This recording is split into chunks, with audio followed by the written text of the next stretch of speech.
Hello दोस्तों, good morning. आइए दोस्तों, आज हम क्या करते हैं, मैकेनिक्स का, अप्लाइड मैकेनिक्स का बहुत ही इम्पॉर्टेंट पार्ट पढ़ते हैं।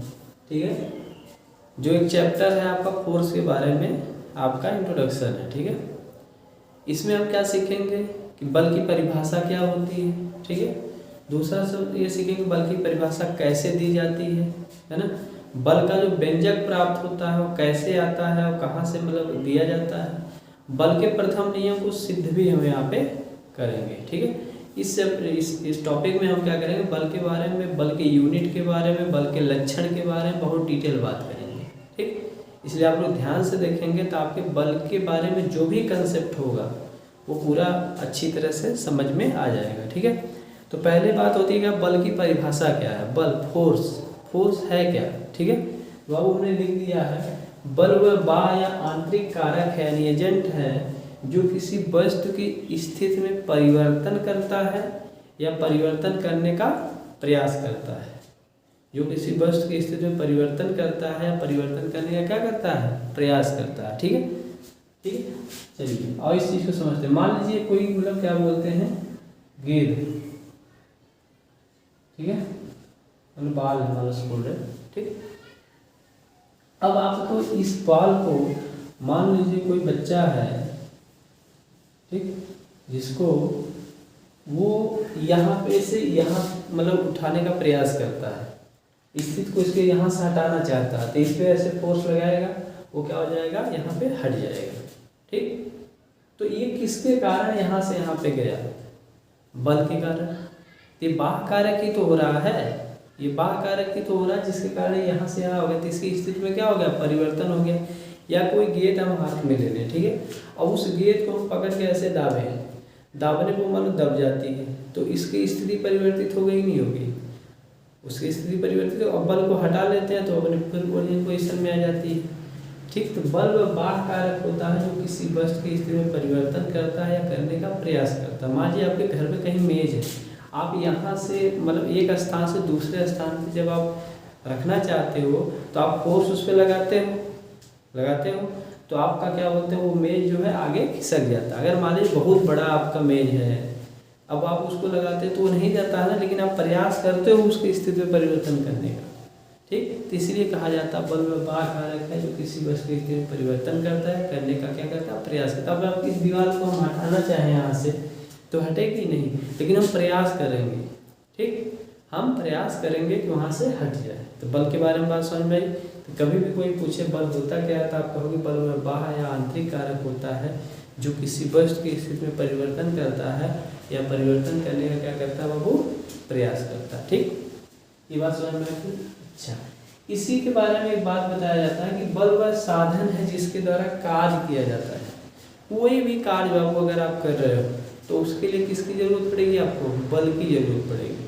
तो बल वह साधन होता है जिसके द्वारा क्या किया जाता है, कार्य किया जाता है। आप कार्य का जब आप फार्मूला पढ़ते हो W बराबर F × S ही पढ़ते हो, यही पढ़ते हो, फोर्स में जो डिस्टेंस आपकी वही तो होता है कार्य आपका।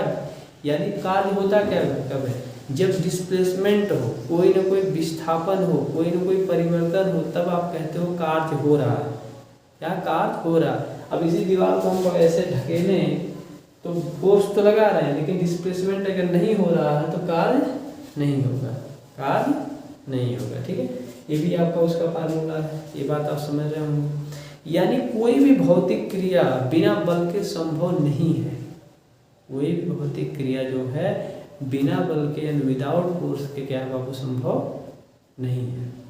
ठीक, अच्छा, जैसे अब दरवाजा आप क्या बोलते हैं, कभी कभी आप ऐसे ढकेलते हो ऐसे, ठीक, तो इसको पुल बोला जाता है ना, ऐसे धक्का देना है, धक्के देने को पुल बोला जाता है। या आप बंद करते हो उसको तो ऐसे खींचते हो, ठीक, तो वो क्या, उसको खींचना वो जो होता है उससे, जैसे ये पुश हो गया, ये पुल हो गया। जब दरवाजे को ऐसे ढकेलते हो तो उसे कहते हैं पुश, धक्का देना। जब उसे ऐसे खींचते हो तो उसको कहा जाता है पुल। तो एक तरह से देखो तो वहाँ पे भी आप बल लगाते हो, तो इसलिए कभी कभी लोग कहते हैं बल क्या है, कुछ नहीं है बल्कि पुश या पुल है। बल क्या है, पुश या पुल है। ठीक, बात समझ में आ रही होगी आपको सारे। अच्छा, अब बात ये आएगी कि सर ये बताइए कि जो बल होता है बल कितने टाइप होते हैं, बल कितने टाइप होते हैं। तब हम हेडिंग क्या डालेंगे वो, टाइप्स ऑफ फोर्स। क्या, types of force, types of force. Types of force के बारे में अगर बातें किया जाए तो कभी कभी लोग टाइप्स ऑफ फोर्स में बोलते हैं क्या, बैलेंस फोर्स और अनबैलेंस फोर्स। क्या बोलते हैं, balance force, balance force, unbalance force, unbalance force है क्या, पहले इसे समझ लीजिए। ठीक है, देखो बैलेंस फोर्स क्या है। मान लीजिए कोई बॉडी है, ठीक, ये कोई बॉडी है ना। अब इस बॉडी पे अगर हम क्या करें, इसी क्रिया, ये समझो क्रिया रेखा, इस पे हम इधर की तरफ क्या बोलते हैं, 10 न्यूटन का बल लगाएं, और इधर की तरफ भी 10 न्यूटन का बल लगाएं। ठीक, अब क्या है आपका, अगर यहाँ पे हम देखें तो इधर भी 10 लगा रहे हैं, इधर लगा रहे हैं, तो इसका रिजल्टेंट क्या होगा, ये कई क्रिया रेखा पे है, तो आपका कहोगे सर 10 माइनस 10। अगर इधर वाले बल को आप प्लस लो और इधर वाले बल को क्या करो माइनस लो, तो 10 माइनस 10 यानी 0 हो जाएगा, यानी रिजल्टेंट क्या हो जा रहा है, 0 हो जा रहा है। तो उसे हम बैलेंस फोर्स कहते हैं। क्या कहेंगे, बैलेंस फोर्स कहेंगे। यानी बैलेंस फोर्स होता क्या है, जब किसी बॉडी पे कोई बहुत सारे बल लगे रहे हों, या एक ही बल लग रहा हो, या एक बल तो कभी नहीं लगेगा, 2 बल लग रहे होंगे, या बहुत सारे बल लगे रहे हों, और उनका जो परिणामी बल है 0 आए, तो उसे कहेंगे क्या है, बैलेंस फोर्स। ठीक, अब अनबैलेंस फोर्स की बातें करते हैं। अगर मान लो कोई बॉडी है, उस पर बहुत सारे बल लगे, ठीक, और उनका जो रिजल्टेंट है उसका वैल्यू 0 ना हो, यानी कुछ ना कुछ आए, तो उसे कहेंगे अनबैलेंस फोर्स। क्या कहेंगे बाबू, अनबैलेंस फोर्स। तो इस तरह से भी कभी कभी लोग कहते हैं टाइप्स ऑफ फोर्स के बारे में। ठीक, एक तरह से और लोग कहते हैं, कैसे कहते हैं उसको भी सीखा जाता है।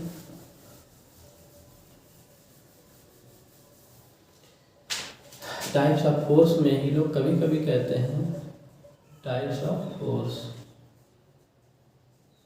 टाइप्स ऑफ फोर्स में कभी कभी कहा जाता है बाबू कि 2 तरह के फोर्स और होते हैं। ठीक, क्या होता है, एक कांटेक्ट फोर्स होता है, कांटेक्ट फोर्स,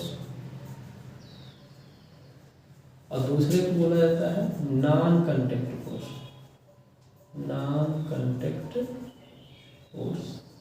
अब मन में आएगा सर एक कांटेक्ट फोर्स क्या होता है, क्या कांटेक्ट फोर्स क्या होता है, जैसे आप दरवाजे को पकड़ के खींचते हो, तो पकड़ते हो ना, ऐसे पकड़ते हो तब पकड़ के खींचते हो ना, तो उसे क्या कहा जाएगा, कांटेक्ट फोर्स कहा जाएगा।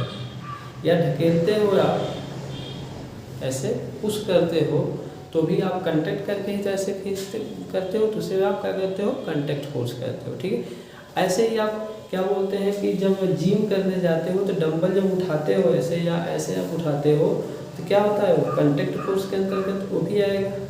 क्या, कांटेक्ट फोर्स के अंतर्गत ये वो भी आएगा, है ना। किसी ऑब्जेक्ट को जब आप मतलब पकड़ के उठाते हो या खींचते हो या ढकेलते हो, तो वो क्या होता है, वो कांटेक्ट फोर्स के अंतर्गत आता है। ठीक, ये बात भी आपको समझ में आ रही होगी। ठीक, ऐसे है नॉन कांटेक्ट फोर्स। कुछ फोर्स होते हैं जो विदाउट कांटेक्ट के कार्य करने लगते हैं, विदाउट कांटेक्ट के कार्य करने लगते हैं। कहो कौन कौन सर होते हैं इसमें, इसमें जैसे आपका मैग्नेटिक फोर्स है, क्या होगा आपका है, मैग्नेटिक फोर्स। दूसरा क्या, ग्रेविटेशनल फोर्स, ग्रेविटेशनल फोर्स। ठीक, बात समझ में आ रही है। जो मैग्नेटिक फोर्स होता है, आप कभी मैग्नेट को किसी लोहे के पास ले जाते हैं तो कभी कभी देखते हैं कि अगर ऑब्जेक्ट हल्का है, जैसे कोई पत्ती है जो ब्लेड होता है, ठीक है, उसके खिलाफ अगर आप मैग्नेट को ले जाते हो तो वो क्या करता है, मैग्नेट उसको अपनी तरफ क्या करता है, खींच लेता है। क्या करता है, उसको अपनी तरफ खींच लेता है, तो वह क्या मैग्नेटिक फोर्स है। क्या वो आपका मैग्नेटिक फोर्स के अंतर्गत आता है। ऐसे ग्रेविटेशनल फोर्स, ग्रेविटेशनल फोर्स का मतलब क्या है, जैसे कोई गेंद है आप ऊपर से छोड़ते हो तो नीचे चली जाती है, तो ऊपर क्यों नहीं जाती है, इसका मतलब कोई न कोई फोर्स है जो उसे अपनी तरफ क्या कर रहा है, खींच रहा है। तो ऐसे फोर्स को हम क्या कहते हैं, ग्रेविटेशनल फोर्स कहते हैं। या आप कभी ऊपर से छत पर से या कहीं पर से गिरते हो पेड़ पर से, तो आप नीचे ही क्यों आते हो, ऊपर क्यों नहीं चले जाते हो, तो इसका मतलब कोई न कोई फोर्स होता है जो उसे अपनी तरफ खींचता है, जिसे हम क्या कहते हैं, ग्रेविटेशनल फोर्स कहते हैं। एक होता है इलेक्ट्रोस्टैटिक फोर्स, क्या बोलते हैं इसको, इलेक्ट्रोस्टैटिक फोर्स।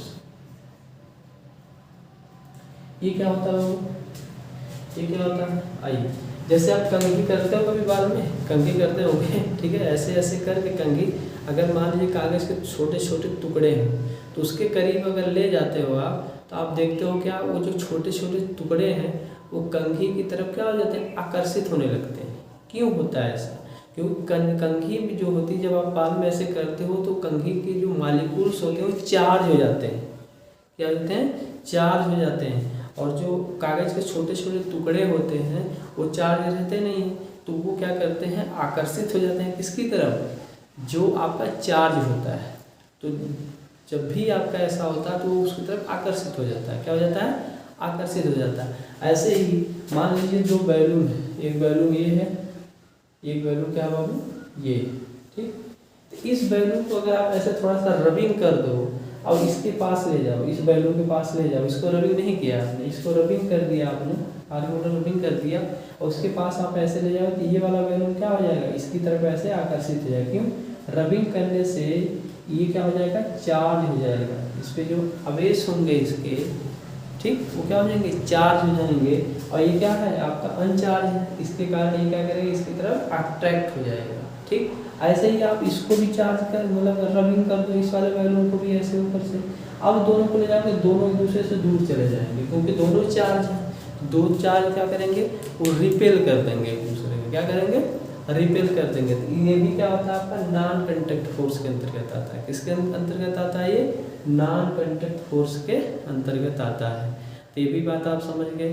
अगर कोई कभी आपसे कहे कि बैलेंस फोर्स होता है और अनबैलेंस फोर्स होता है तो आप कहोगे वो भी सही है। अगर कोई कहे कि कांटेक्ट फोर्स होते हैं, नॉन कांटेक्ट फोर्स होते हैं, तो आप कहोगे वो भी चीज़ सही है, ठीक है। ऐसे ही कभी कभी क्या करते हैं, फोर्स के बारे में जब बातें करते हैं, एक शब्द और आता है, लोड। क्या आता है इसी में, एक शब्द आता है लोड। और देखते हैं, एक शब्द आता है बाबू, लोड। अब मन में आता है, सर ये क्या होता है, क्या होता है, ये क्या होता है, ये भी फोर्स की ही बातें हैं। लोड क्या होता है, एक्सटर्नल फोर्स को ही क्या कहते हैं, लोड कहते हैं। बाहर से जो बल लगाया जाता है उसी को हम क्या कहते हैं, लोड कहा जाता है। क्या, उसको लोड कहा जाता है, ठीक है। फोर्स की परिभाषा आपने पढ़ा था ना कि मतलब बल वह बाह्य आंतरिक कारक होता है जो किसी वस्तु की स्थिति में परिवर्तन करता है या परिवर्तन करने का क्या करता है दोस्त, प्रयास करता है। तो एक्सटर्नल जब लगता है वही लोड, तो वो फोर्स जो एक्सटर्नल लगता है तो उसको लोड कहते हैं। इसका मतलब ये भी आपका फोर्स सही है, इसका मतलब ये भी क्या है, फोर्स सही तो है आपका। बात मेरी समझ में आ रही है दोस्त, ठीक है। चलिए, तो ये भी क्या एक तरह से लोड ही तो है। अब हम बात करते हैं कि डिफॉर्मेशन ऑफ लोड। जैसे लोड लगाने से कुछ ना कुछ डिफॉर्मेशन होगा ना, डिफॉर्मेशन में होता है ना, जो विरूपण होता है। विरूपण क्या होता है, डिफॉर्मेशन, जैसे गेंद उसको पकड़ के आपने ऐसे दाब दिया तो क्या होगा, उसका शेप चेंज हो जाता है, उससे हम डिफॉर्मेशन कहते हैं। तो डिफॉर्मेशन ऑफ लोड के आधार पे, डिफॉर्मेशन ऑफ लोड के आधार पे आपकी जो लोड होता है या फोर्स होता है वो कई टाइप होते हैं, वो कई टाइप होते हैं। कौन टाइप होता है, according to intensity, according to intensity, ठीक। ऐसे क्या होता है बाबू, अकॉर्डिंग टू नेचर, क्या बोला जाता है, अकॉर्डिंग टू नेचर, ओके। ऐसे ही क्या होता है, according to action, according to action के आधार पे भी होता है, ठीक। तो अगर मैं बात करूँ अकॉर्डिंग टू इंटेंसिटी, इसमें क्या आता है, पॉइंट लोड आता है, क्या आता है, पॉइंट लोड आता है, जिसे आप क्या कहते हो, कंसंट्रेटेड लोड। क्या इंग्लिश में बोला जाता है, कंसंट्रेटेड लोड। कैसे आपको दर्शाया जाता है, बात बना देना है। अगर कोई आपकी बीम है मान लीजिए ये, ठीक, इसके ऊपर अगर लोड ऐसे लगा हुआ है तो उसे हम क्या कहते हैं, पॉइंट लोड कहते हैं। क्या कहते हैं, पॉइंट लोड कहते हैं। तो इसके बारे में और डिटेल्स हम बाद में बताएंगे, यहाँ हम खाली यहाँ पे इंट्रोडक्शन ही आपको कराएंगे, नहीं तो वीडियो बहुत लंबा हो जाएगा, ठीक। अच्छा, दूसरा क्या होता है बाबू, आपका यूडीएल होता है। क्या होता है, यूडीएल। यूडीएल मतलब क्या होता है, uniformly distributed load, uniformly distributed load. जैसे मान लीजिए कोई बीम है आपको, इस पे अगर ऐसे ऐसे बना हुआ देखिएगा, इसे कहेगा यूडीएल। क्या होगा? यूडीएल। या आप देखिएगा कि ऐसे आपका मतलब है और इस पे ऐसे करके ऐसे ऐसे आपको बना हुआ है, तब भी आप कहोगे क्या है? यूडीएल। तब भी क्या कहेंगे आप? यूडीएल लगा हुआ। ठीक है। ऐसे क्या होता है दोस्त? यूवीएल होता है। क्या? यूवीएल। किसके आधार पे सब बातें हो रही है? इंटेंसिटी के आधार पे। इसके आधार पे सब बातें मैं कर रहा हूँ, इंटेंसिटी के आधार पे। यूवीएल मतलब होता है यूनिफॉर्मली वेरिंग लोड। क्या बोला मैंने? Uniformly varying load.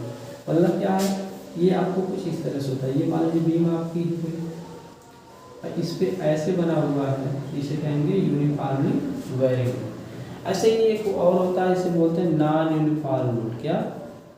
Non uniform load बोला जाता है। बात समझ में आ रही है आपको? ठीक। तो ये लोड आपके किसके आधार पे हुए? आपके जो फोर्स के अंतर्गत ही आते हैं, इंटेंसिटी के आधार पे हैं। किसके आधार पे हैं? इंटेंसिटी के आधार पे हैं। ठीक। अब बात करते हैं according to nature. According to nature, according to nature के आधार पे क्या होता है? टेंसाइल लोड होता है, और क्या होता है? कंप्रेसिव लोड होता है। ठीक। ऐसे क्या होता है आपका? टेंजेंशियल, टेंजेंशियल या इसे कहते हैं सीएल। क्या होता है इसको समझते हैं। ठीक है। जैसे मान लीजिए कोई बॉडी है, ठीक, इसको हम पकड़ के ऐसे खींच रहे हैं, इसको दोनों विपरीत दिशा में लगाए हैं। ऐसे एक फोर्स इधर लगा रहे हैं, ऐसे एक फोर्स इधर लगा रहे हैं। इससे हम क्या होगा? इसके जो मालिक्यूल्स होंगे वो एक दूसरे को में आकर्षण बल लगेगा, वो आकर्षण बल है, वो दूर दूर जाने का प्रयास करेंगे तो उसमें क्या होगा? टेंशन होगा। इसलिए उसे बोलते हैं क्या? Tensile force. क्या बोला जाता है? टेंसाइल फोर्स या टेंसाइल लोड बोला जाता है। अब इसी को क्या करें हम? दाबे, ऐसे दाबे। ठीक है। इसी इसके मालिक्यूल पास पास आएंगे तो क्या होगा? उसमें कंप्रेशन फोर्स लग रहा है तो उसे कहते हैं कंप्रेसिव फोर्स। ठीक है। बात समझ में आ रही है? ठीक। अच्छा, इसके बाद आता है टेंजेंशियल या शियर फोर्स। टेंजेंशियल या शियर फोर्स। टेंजेंशियल या शियर फोर्स होता है क्या? उसको थोड़ा सा देखिएगा। टेंजेंशियल शियर फोर्स क्या होता है? वो टेंजेंशियल शियर फोर्स वह फोर्स होता है जो परिमाण में बराबर होता है, उनकी दिशाएं क्या होती हैं? विपरीत होती हैं, और टेंजेंशियल लगता है, स्पर्शीय लगता है। क्या कहता है? स्पर्शीय लगता है। आपको कैसा सा एग्जाम्पल बताइए, समझ में नहीं है। जैसे कैंची से कभी आप क्या बोलते हैं? बाल और काटे होंगे। ठीक है। तो कैंची से आप देखो काटेंगे, दो फलक होते हैं, एक ये होता है, एक ये होता है। इस फोर्स, इस फलक पे जितना फोर्स लगता है वो ही रहेगा, लेकिन विपरीत लगती है। ऐसे चलती है कैंची, ऐसे ऐसे चलती है ना आपकी, ऐसे। तो ये इधर लगता है, ये फोर्स इधर लगता है, और वो एक दूसरे के टेंजेंशियल लगता है, ऐसे पूरा टेंजेंशियल लगता है, तब वो कटता है। तो उसे कहते हैं टेंजेंशियल या शियर फोर्स कहा जाता है। ये बात समझ में आई आपको? अच्छा, दूसरी चीज हमने कहा according to action. According to action के आधार पर क्या होता है वो आपका? इसमें आता है क्या? Gradually load. क्या? Gradually load.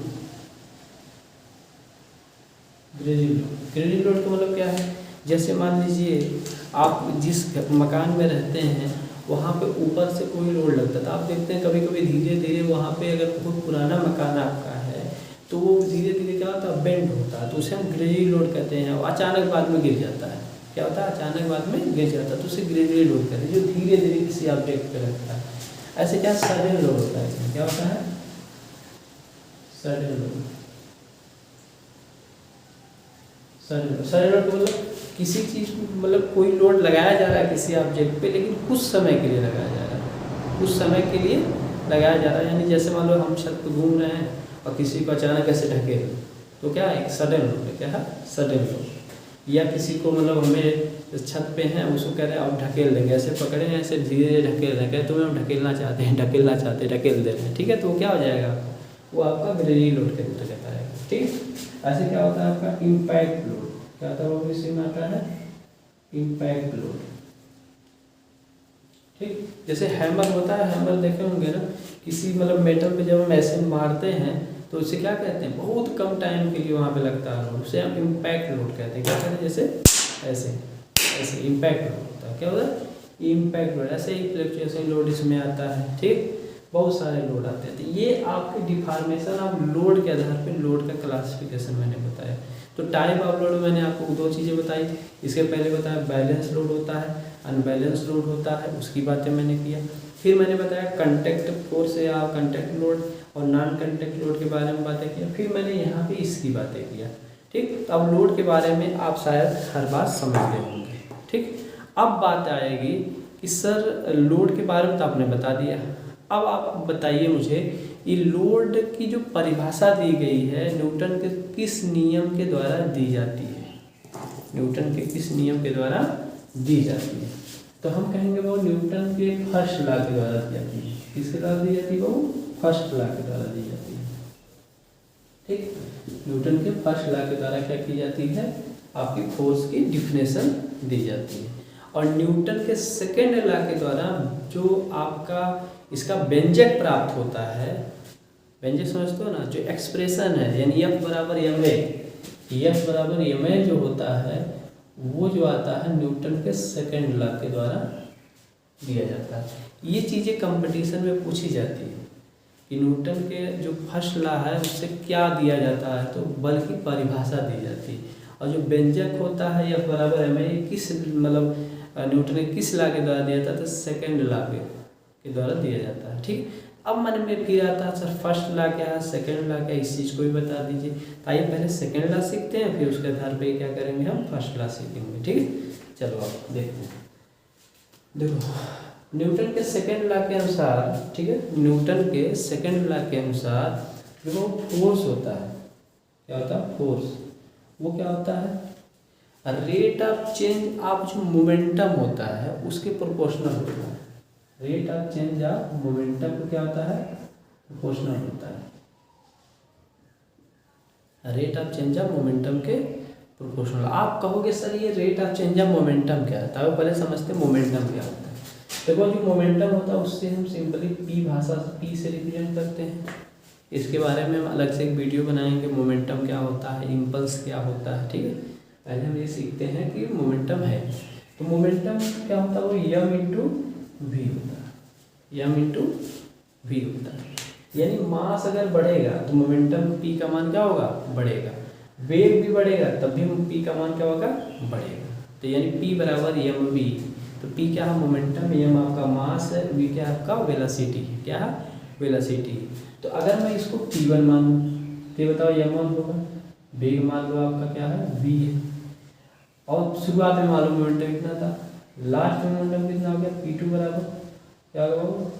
यम आपका वही है, यम मान लो वही है, यम यू हो गया, क्या हो गया? यम यू हो गया। अब हम डेल्टा P अगर निकालें तो क्या आएगा हमारा? P2, इसे यम वी है, यम वी वेग है ना, इसे वी कर लो तो P2 माइनस P1 होगा, P2 माइनस P1 होगा। तो बताओ यम सब जगह यम कॉमन ले लें, अब V माइनस क्या हो जाएगा बाबू? U हो जाएगा, होगा ना। चेंज इन मोमेंटम क्या आ रहा है? यम इंटू वी माइनस यू आ रहा है। तो अब अगर हम क्या करें, यहाँ पर रख दें तो हम क्या यहाँ पर मिलेगा? यम इज प्रोपोर्शनल टू मिल रहा है यम इंटू ब्रैकेट में वी माइनस यू और बट्टे क्या है बाबू आपका? टी। ओके, अब देखो ध्यान से, यहाँ से अगर हम देखें ध्यान से तो यम इज प्रोपोर्शनल टू क्या हो जाएगा? M into v minus u upon t. तो वी यू क्या है? वी क्या है? वेलोसिटी है। यू क्या है? वो भी वेलोसिटी है। तो वी क्या है? लास्ट वेलोसिटी है। यू क्या है? इनिशियल वेलोसिटी है। तो वी माइनस यू क्या है? Change in velocity. तो चेंज मतलब चेंज इन वेलोसिटी यानी rate of change of T क्या टाइम है। तो rate of change of velocity को हम क्या कहते हैं? वो त्वरण कहते हैं। क्या कहते हैं? त्वरण कहते हैं, एक्सेलरेशन कहते हैं। और एक्सेलरेशन को कहते हैं तो इसलिए हम यहाँ से ये फिर प्रोपोर्शनल क्या आ जाएगा? यम इंटू ए। अब अगर हम निकालें तो यह बराबर क्या आ जाएगा बताओ? यम इंटू ए इंटू के। ये तो मिलेगा। ये क्या है? कांस्टेंट। ये क्या है? कांस्टेंट है। अगर ए का मान हम यहाँ पे 1 ले लें तो यह बराबर क्या मिल गया हमारा फार्मूला? यम इंटू ए मिल गया। तो जो न्यूटन का सेकेंड लॉ होता है क्या? Rate of change of momentum को ही हम क्या कहते हैं? फोर्स कहते हैं। उसी की सहायता से देखो हमने F बराबर है मैं क्या किया यहाँ पे प्राप्त कर लिया, जहाँ पे क्या है? एक्सेलरेशन यानी त्वरण है। इसका मात्रा क्या होता है? मीटर पर सेकेंड स्क्वायर होता है। क्या होता है? मीटर पर सेकेंड स्क्वायर होता है। बात मेरी समझ में आ रही होगी आपको। चलिए अब यहीं से हम क्या करते हैं, ये तो हम समझ गए न्यूटन के सेकेंड लॉ से इसका एक्सप्रेशन दिया जाता है, ठीक। अब हम इस बात को सीखने का या समझने का प्रयास करेंगे, इस बात को सीखने का समझने का प्रयास करेंगे कि जो मतलब बल की परिभाषा दी जाती है कैसे दी जाती है, क्या है। पहले हम सिद्ध करते हैं बल की परिभाषा, तो फिर उसका स्टेटमेंट हम बोलेंगे कि न्यूटन का फर्स्ट लॉ है क्या, ठीक। आइए ये सेकेंड लॉ की बात हमने कर लिया। अब दोस्त अगर हम देखें यहाँ से, अभी हमने देखा है कि F इक्वल टू आया था यम v minus u upon T आया था, ये आया था ना। अच्छा, अब इसको अगर हम हल करते हैं तो F इंटू टी बराबर हो जाएगा m into m v minus m u, होगा कि नहीं होगा, ठीक होगा ना। अच्छा, यदि बताओ नेट फोर्स, ये क्या है, F क्या है, F एक तरह से नेट फोर्स है, F क्या बाबू, नेट फोर्स है। तो अगर F बराबर 0 कर दिया जाए, नेट फोर्स जो कोई बॉडी हो, ठीक, कोई बॉडी लगा है, मान लीजिए कोई बॉडी है, अब इस पर नेट फोर्स क्या हो, 0, नेट फोर्स 0 मतलब इधर से फोर्स मान लो 20 न्यूटन का लग रहा हो, ऊपर से भी 20 विपरीत डायरेक्शन में इसी मतलब क्रिया रेखा पर लग रहा हो, इसका F नेट कितना हो जाएगा आपका 20 माइनस 20 हो जाएगा, यानी 0 हो जाएगा, रिजल्टेंट आपका 0 हो जाएगा, F नेट 0 हो गया, ठीक है।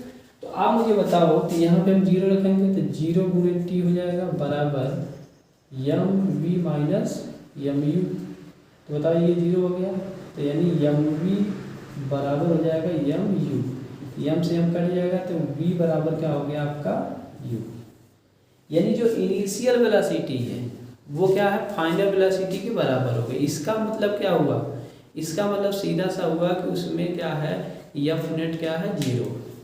अब है क्या परिभाषा, फर्स्ट लॉ का परिभाषा क्या है, ये मैंने सिद्ध किया आपको, ठीक है। तो न्यूटन का फर्स्ट लॉ कहता है कि यदि कोई वस्तु स्थिर अवस्था में है तो वह स्थिर अवस्था में ही रहना चाहती है, अगर कोई वस्तु गति की अवस्था में है तो गति में ही रहना चाहती है, जब तक कि उस पर कोई एक्सटर्नल फोर्स ना लगाया जाए, जब तक कि उस पर कोई एक्सटर्नल फोर्स ना लगाया जाए, ठीक है। बात समझ में आ रही है, बात नहीं समझ में आ रही है तो आप ये जान गए। इसीलिए जो न्यूटन का फर्स्ट लॉ होता है वो उसको क्या कहते हैं, जड़त्व का नियम भी कहते हैं, लॉ ऑफ इनर्शिया बोला जाता है। क्या बोला जाता है, लॉ ऑफ इनर्शिया। अब मन में आएगा सर इनर्शिया क्या होता है, इनर्शिया होता है कि किसी वस्तु में जब हम परिवर्तन करना चाहते हैं तो जब वो अपने परिवर्तन का विरोध करती है तो क्या है, लॉ ऑफ इनर्शिया कहलाता है। क्या कहलाता है, लॉ ऑफ इनर्शिया कहलाता है। तो ये बातें आपको समझ में आई, ठीक, ये भी बात आपको साथ समझ में आ गई होगी। चलिए, ये जब सारी चीज़ें आपको समझ में आ गई तो अब अगला बचता है क्या आपका, इसकी यूनिट के बारे में जानना है। आइए इसके यूनिट के बारे में जानते हैं। तो अगला हेडिंग हमारी पड़ेगी क्या, यूनिट ऑफ फोर्स। क्या यूनिट ऑफ फोर्स, आइए तो यूनिट ऑफ फोर्स है, यूनिट ऑफ फोर्स है। अभी हमने फार्मूला निकाला कि F बराबर यम ए, F बराबर यम ए, ठीक। तो पहले हम SI यूनिट इसका निकालते हैं। अच्छा एक बात बताओ, अगर बल का मात्रक हमें निकालना है, यहाँ पे बल का मात्रक यूनिट ऑफ फोर्स, तो फार्मूला हमारे पास यहाँ पे है, यम का क्या होता है kg, इसका क्या होता है वो मीटर पर सेकेंड स्क्वायर, मीटर पर सेकेंड स्क्वायर। इसका मतलब बल का मात्रक आएगा 1 किलोग्राम मीटर पर सेकेंड स्क्वायर, और 1 किलोग्राम मीटर पर सेकेंड स्क्वायर को हम क्या कहते हैं, 1 न्यूटन कहते हैं। क्या कहते हैं, 1 न्यूटन कहते हैं। अब हमें समझ में आ गया सर कि 1 न्यूटन जो होता है 1 किलोग्राम मीटर पर सेकेंड का स्क्वायर होता है। ये बात समझ में आ रही है, बोलो, ये बात समझ में आ रही है। अब यहीं पे एक परिभाषा और, ये SI मात्रक, न्यूटन क्या होगा आपका SI मात्रक, यहीं पे एक परिभाषा आती है, यहीं पे एक परिभाषा आती है। परिभाषा क्या आती है, एक क्वेश्चन आता है कि 1 न्यूटन बल क्या है, 1 न्यूटन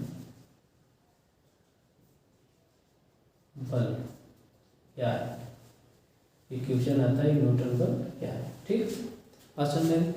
अच्छा क्या है इसको सुन लीजिए एक परिभाषा। अगर 1 किलोग्राम की कोई वस्तु है, ये मान लीजिए कोई वस्तु है, ठीक, 1 kg, 1 किलोग्राम की वस्तु में, ठीक, अगर हम 1 मीटर पर सेकंड स्क्वायर, 1 किलोग्राम की वस्तु में अगर हम 1 मीटर पर सेकंड स्क्वायर का त्वरण उत्पन्न करते हैं, क्या करें वो त्वरण उत्पन्न यानी एक्सीलरेशन उत्पन्न करते हैं, तो उसको हम क्या कहते हैं, 1 न्यूटन बल कहते हैं। क्या कहते हैं, 1 न्यूटन बल कहते हैं। बोलो समझ में आ रहा है? बोलो मेरी बात को बताइए।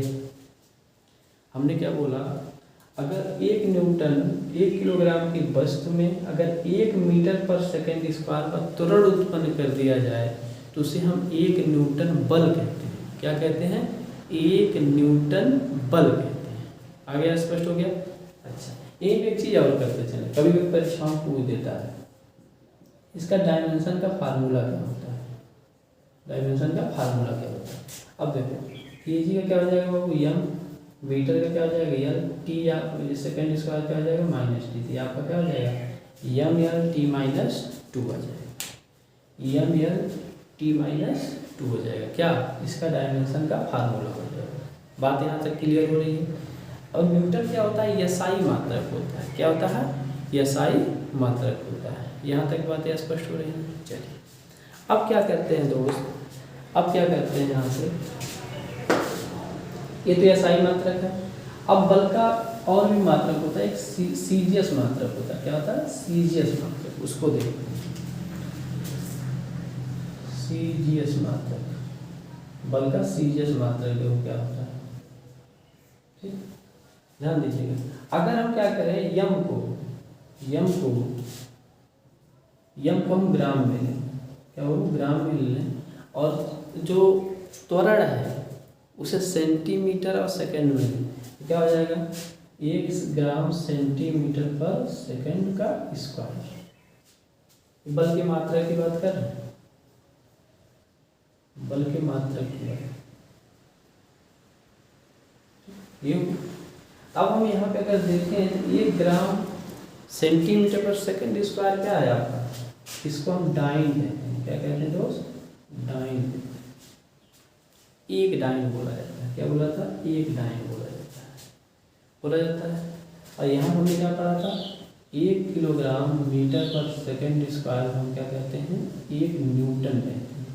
ये तो पढ़े थे, ठीक।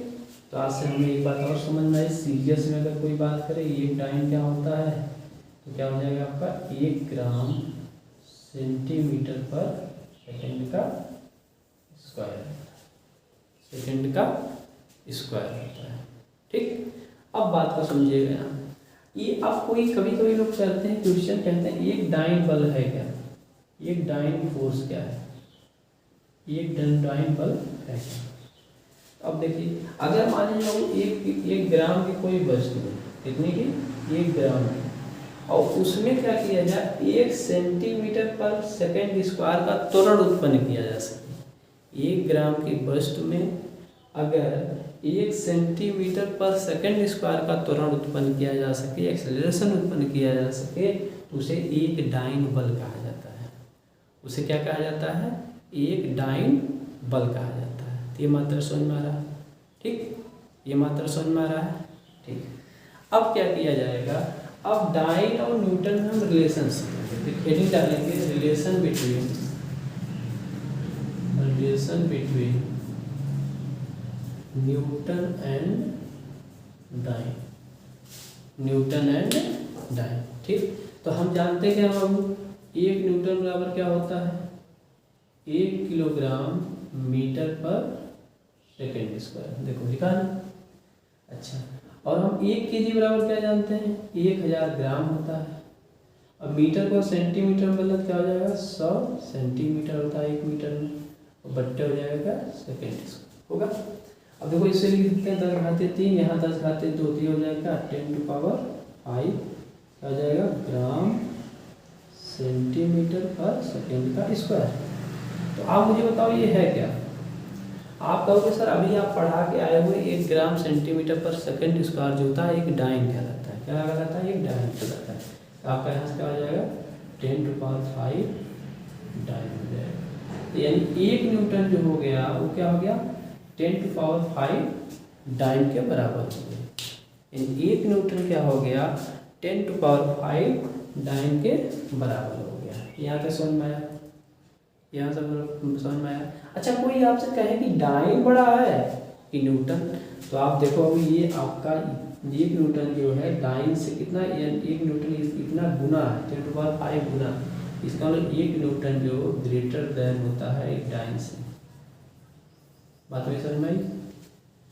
यहाँ पे 1 न्यूटन जो आपका है वह एक डाइन से काफ़ी ज़्यादा है। कितना गुना? 10⁵ गुना, मतलब 1 के आगे 5 जीरो, 1 के आगे 5 जीरो, इकाई, दहाई, सैकड़ा, हज़ार, 10,000, ये 10,000 गुना 1 न्यूटन। इसका मतलब न्यूटन क्या है आपका डाइन से बड़ा होता है। देखो दोस्त, यूनिट का बहुत बड़ा खेल होता है इंजीनियरिंग में हर क्षेत्र में यूनिट का बहुत बड़ा योगदान है। यूनिट अगर अलग हो गई तो बस का जो मैग्नीट्यूड होता है ना बदल जाता है। इसे यूनिट बहुत इंपॉर्टेंट चीज़ होती है, इसलिए ड्राइंग में यूनिट के बारे में डिटेल से नॉलेज दिया जाता है। ठीक है, उसका मैंने वीडियो भी बनाया है। ये समझ में आया आपको? अच्छा, ऐसे ही बल के और भी मात्रक होते हैं, उनके बारे में बातें करते हैं। बल का एक मात्रक होता है बाबू क्या? Kilogram force. क्या? Kilogram force. बल का एक मात्रक होता है क्या? किलोग्राम फोर्स बोला जाता है।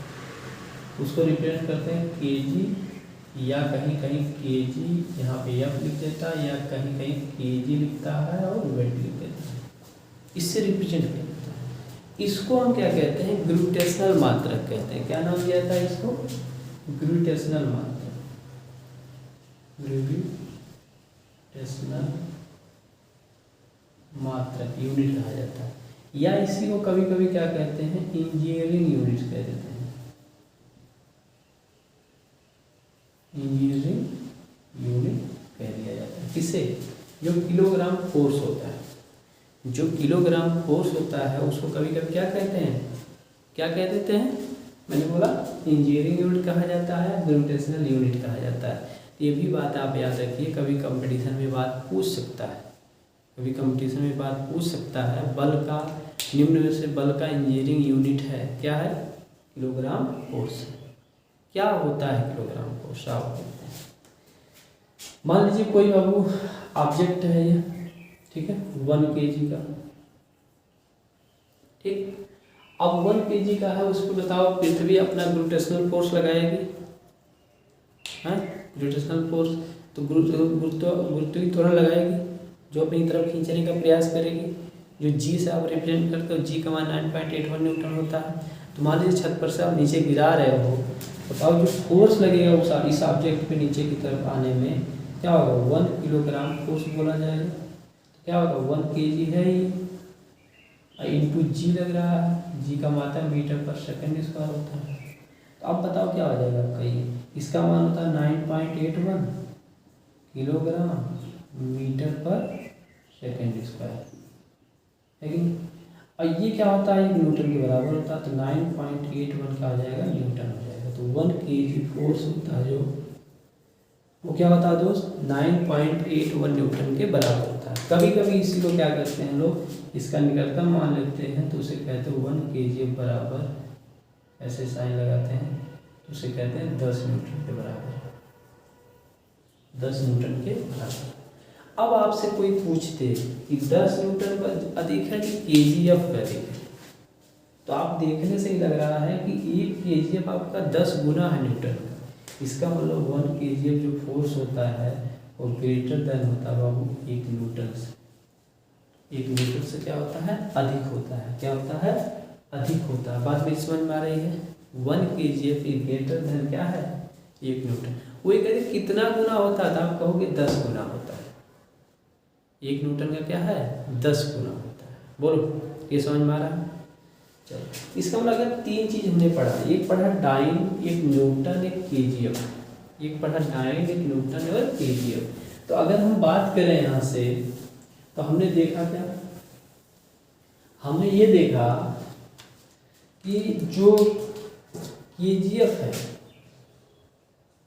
केजीएफ और जो न्यूटन है और एक डाइन है, ठीक। ये क्या है, एमकेएस सिस्टम का यूनिट है, ये आपका एसआई यूनिट का है, ये सीजीएस सिस्टम का है, क्या सीजीएस सिस्टम का है। तो ये आपका ग्रेटर देन है क्या, न्यूटन से, और न्यूटन ग्रेटर देन है डाइन से। ये कितना गुना अधिक है कहोगे, 10 गुना। न्यूटन डाइन से कितना गुना अधिक है कहोगे, सर ये आपका है क्या नाम है कि 10⁵ गुना अधिक, 10⁵ गुना। अब आपके मन में एक क्वेश्चन और आएगा कि सर एक बात और बताइए, अगर डाइन में हम बदले, डाइन केजीएफ डाइन से कितना गुना अधिक हो, मन में क्वेश्चन आएगा। केजीएफ जो है किलोग्राम फोर्स, जो इंजीनियरिंग यूनिट है, वो डाइन से कितना गुना अधिक होगी। आपने न्यूटन से तो बता दिया कि 10 गुना अधिक है, लेकिन ये डाइन से कितना गुना अधिक होगी, आओ चेंज करके दिखाते हैं, ठीक है। चलो बहुत सारी चेंजिंग आएंगे, यहीं से हम बात होते हैं। चलो हम देख क्या रहे हैं, हम देख रहे हैं 1 न्यूटन 1 केजीएफ 10 न्यूटन के लगभग बराबर। और हम यहाँ देख रहे हैं 1 न्यूटन में 10⁵ डाइन होता है, तो बताओ क्या हो जाएगा, 10 × 10⁵ डाइन, यानी हो जाएगा 10⁶, यानी क्या हो जाएगा 10⁶ डाइन, क्या हो जाएगा 10⁶ डाइन। अब अगर मैं बात करूँ आपसे, अगर बात करूँ यहाँ से, अब कोई अगर कहे कि 1 केजीएफ में कितना डाइन होता है, तो आप कहोगे सर 10⁶ डाइन होता है, 10⁶ डाइन होता है। इसका मतलब क्या हुआ सर, इसका मतलब ये समझ में आया सर कि जो केजीएफ है ना, वो डाइन का 10⁶ गुना है, केजीएफ का 10⁵ गुना है। ये बात समझ में आ गई तीनों बात। तो कोई आपसे कहे कि केजीएफ न्यूटन से कितना गुना अधिक है, तो कहोगे 10 गुना है। कोई कहे डाइन से कितना गुना है, कहोगे 10⁶ गुना है। अब कोई कहे आपसे कि न्यूटन जो डाइन से कितना गुना है, तो कहोगे 10⁵ गुना है, जो मैंने आपको बताया 10⁵ बताया, ठीक। अब एक चीज और समझाते हैं,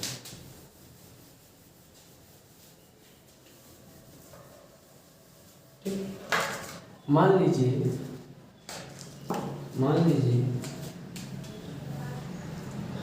3 लोग हैं, ठीक है। मान लीजिए 3 लोग हैं, मान लीजिए बिंदु है, ये विमल है, ये क्या है, विनोद है, ठीक। बिंदु, विमल, विनोद, ठीक है, ये 3 लोग हैं। अगर कोई कहे, आपसे कह दे कि जो विमल है उसका जो वेट है 10 केजी, इसका कह दे कि 10 डाइन है, और इसका कह दे क्या है 10 न्यूटन। और कहे ये बताओ मुझे कि सबसे ज़्यादा किसका भार अधिक है, और कह दे कितना गुना अधिक है, तो बताओ, नहीं बता सकते हो।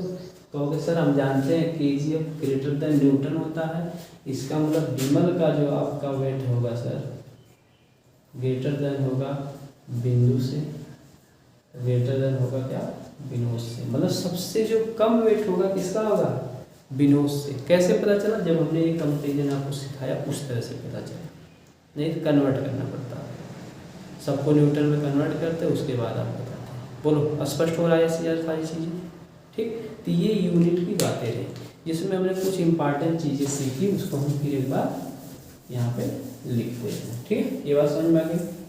आइए, तो पहला तो नोट यही हो गया, केजीएफ ग्रेटर देन होता है न्यूटन से। ऐसे दूसरा क्या हुआ आपका कि 1 न्यूटन जो हुआ 10⁵ डाइन के बराबर होता है, यानी 1 न्यूटन जो बल होता है वो डाइन का क्या होता है 10⁵ गुना होता है। ऐसे ही बात अगर मैं करूँ 1 केजीएफ की, तो हो जाता है लगभग 10 न्यूटन, या इसी को बोला जाता है क्या 9.81 न्यूटन। इसका मतलब हो गया 1 केजीएफ जो लोड होता है वो न्यूटन का क्या होता है 10 गुना या 9.81 गुना क्या होता है अधिक होता है, क्या होता है अधिक होता है। ये सारी चीज़ें आपको याद होनी चाहिए, ठीक है। तो आज के लिए इतना ही, नहीं तो वीडियो बहुत लंबा हो जाएगा। एक चीज़ और हम आपको बता देते हैं, एक बल का मात्रक और होता है जिसे हम स्थीन कहते हैं। क्या कहते हैं बाबू? स्थीन कहते हैं। आओ थोड़ा इसके बारे में बात कर लें, मात्रक के बारे में पूरी बात हो जाए, अगला पार्ट तो बनाएंगे, ठीक है। स्थीन, स्थीन क्या होता है? बल का एक मात्रक होता है जिसके बराबर क्या होता है हमारा 1000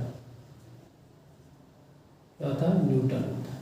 क्या होता है? 1000 न्यूटन होता है। बात समझ में आ रही है? 1000 क्या होता है? न्यूटन होता है। अच्छा, अगर हम इसको चेंज करें तो क्या हो जाएगा? 10⁻³ किलोग्राम मीटर पर सेकेंड स्क्वायर। अब 10⁻³ को मीट्रिक टन भी बोलते हैं। क्या कहते हैं? Metric ton.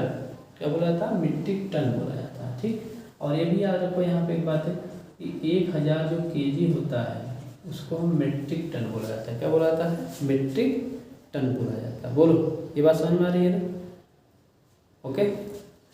तो आप यहाँ पे अगर बोला जाए कि एक स्थिर बल क्या होता है तो कहोगे कि सर अगर मान लो 1000 केजी की कोई वस्तु है, ये मान लो 1000 केजी की कोई वस्तु है या 1 मीट्रिक टन की वस्तु है, ठीक है, उसमें अगर हम 1 मीटर पर सेकेंड स्क्वायर का त्वरण उत्पन्न कर दें तो उस बल को हम क्या कहेंगे? एक स्थिर बल कहेंगे। क्या कहेंगे बाबू? एक स्थिर बल कहेंगे, ठीक। तो हमने आपको ये भी बातें कर दिया कि एक न्यूटन बल क्या होता है, एक डाइन बल क्या होता है, एक स्थिर बल क्या होता है, ठीक। तो आज में इतना ही। अगला वीडियो क्या बोलते हैं जो बनाएंगे उसमें हम बल के लक्षण के बारे में आपसे बातें करेंगे, ठीक है।